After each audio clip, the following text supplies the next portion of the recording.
शुभ प्रभात।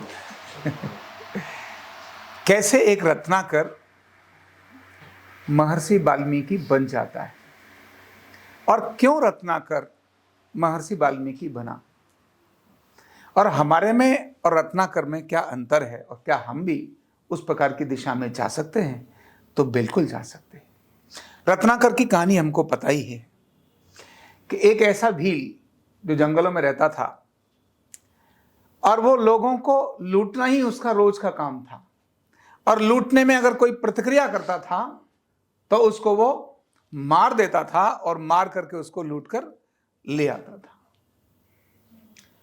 और इसी में उसका आनंद था। सारे घर के लोग बहुत खुश थे, उसके सारे कामों के अंदर बहुत खुश थे। अब तो बच्चा भी खूब लूटने लगा है। पहले थोड़ा बहुत लाता था, अब लूटने के लिए मार भी देता है, तो भी कोई दिक्कत नहीं। सब घर के बड़े खुश थे, बड़ा अच्छा करके आ रहा था। लेकिन कहते ना, बरगद वृक्ष तो वृक्ष ही होता है।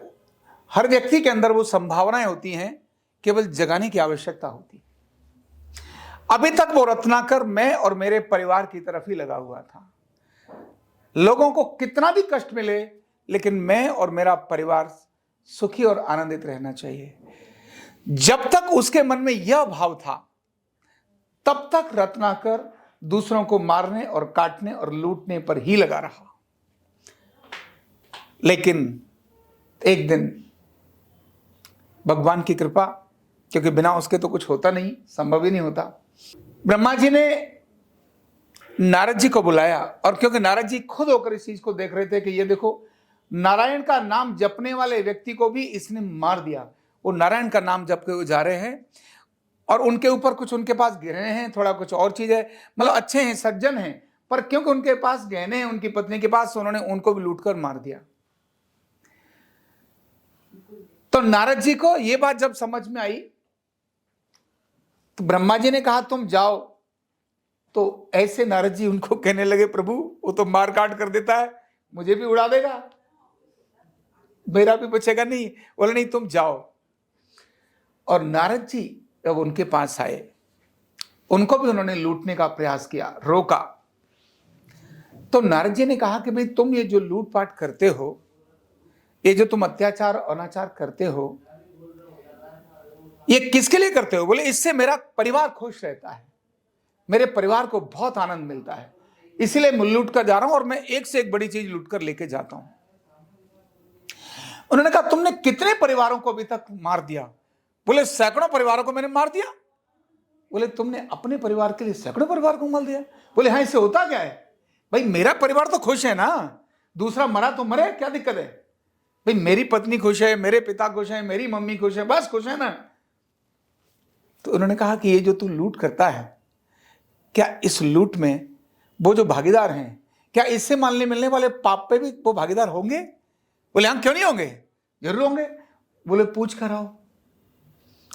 तो वो कहता है तू मेरे को पागल बना रहा है ना, तो ये लेकर के भागने के चक्कर में मुझे पागल बना रहा है कि घर जा, मैं घर जाऊं तू भाग जाए। तो उन्होंने कहा नहीं, तुम मुझे बांध लो।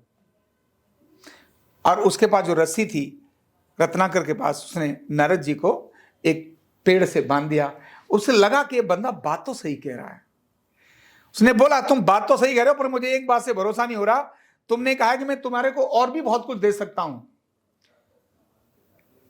तुम्हारे पास बहुत कुछ होगा, क्योंकि जो नारायण का नाम जपते हैं ना उनके पास बहुत कुछ होता है, तो तुम्हारे पास भी कुछ बहुत कुछ होगा, लेकिन मैं कैसे मानूं कि तुम भागोगे नहीं? तो उन्होंने कहा तुम एक मुझे रस्सी से पेड़ से बांध दो, मैं नहीं भागूंगा। और हमको पता है कि रस्सी से बांधने के बाद घर गया और घर में जाकर उन्होंने अपने पिताजी से पूछा कि जो मैं लोगों को अभी तक सैकड़ों हजारों लोग जो मारे और काटे मैंने, क्या इनके उस पाप के भागीदार आप हो? नहीं, हम तो नहीं। पत्नी को पूछा तुम हो क्या? बोले नहीं है। पर तू ये बोल क्यों रहा है? भाई तेरा काम है हमारा भरण पोषण करना, तेरा काम है, इसके लिए तुझे तो लेकर आना है। उन्होंने कहा भरण पोषण करने के लिए मैं सब कुछ लेकर आता हूं, उतने में काम चलता तो समझ में आता, मैं एक से एक मारे काटे जा रहा हूं, लूटता जा रहा हूं, वो फिर भी तुम मुझे कह रहे हो और लूट और लूट और लूट, तो क्या इसमें तुम नहीं हो? बोले नहीं, हम उसमें भागीदार नहीं है। और यह बात कहते ही वह जो नारद जी का विचार उनके मन में था, उसने अपना उसी समय जो फरसा था वो फेंक दिया और भटकते भटकते नारद जी के पास पहुंच गया। नारद जी को खोलता है और नारद जी से कहता है, अब मुझे कुछ नहीं चाहिए, अब मुझे कुछ नहीं चाहिए, मुझे आपको नहीं लूटना, अभी तक मैंने बहुत पाप किया है, अब इस पाप से मैं बचूं कैसे। तो नारद जी कहते हैं कि जो तूने अभी अपने और अपने परिवार के लिए किया है, अब तू समाज के लिए काम करना शुरू कर। जिनको तूने इतना दुखी और दीन बनाया है, अब उनको कैसे आनंद मिले, कैसे प्रसन्नता मिले, ऐसे काम पर अपना ध्यान लगा। उन्होंने कहा, महाराज सारी जिंदगी तो काटते काटते हो गई, अभी तक लगेगा कैसे? आज तक तो मेरे हाथ खून में ही रंगे हुए हैं, सिर्फ लूट, मुझे दिखता ही कुछ नहीं है, मैं करूं कैसे? ध्यान रखना, कितना बड़ा, यानी जिसने बचपन से देखा ही मार काट हो, उसके पिताजी भी मारते थे, काटते थे, लूटते थे, यह भी मार काट करता है। लेकिन एक अच्छा विचार, परोपकार का विचार, समाज सेवा का विचार, दूसरों के उपकार का विचार, मैं और मेरे परिवार से ऊपर उठने का विचार जब जागृत होने लगता है, तो वही नारद जी उनको बताते हैं कि राम बोल। उसने कहा, राम मुझे नहीं आता। बोले, अच्छा तूने मारा है ना लोगों को? बोले, हां। तो बोले, मरा मरा बोल। और वाल्मीकि, नहीं, रत्नाकर। ये रत्नाकर कहता, हाँ ये बोल लूंगा, मरा मरा मुझे बोलना आएगा। मैंने कहा, मरा मरा मरा मरा राम राम जल्दी जल्दी बोल। और उसने मरा मरा बोलना शुरू किया और मरा मराम राम राम राम राम राम राम राम राम होना शुरू हो गया। तो उल्टा नाम जपा जग जाना, वाल्मीकि बे ब्रह्म समाना। उल्टे नाम के स्मरण करने से वाल्मीकि जी के अंदर समाज सेवा के प्रति जो भाव जागृत हुआ, यानी देश के प्रति जो भाव जागृत हुआ, उसको करते करते एक कितना बड़ा जीवन उनका परिवर्तित हो गया। यानी जब तक व्यक्ति अपने परिवार के लिए काम करेगा, तब तक उसके सामने केवल लूटपाट और यही चीजें जागृत नजर आएंगी।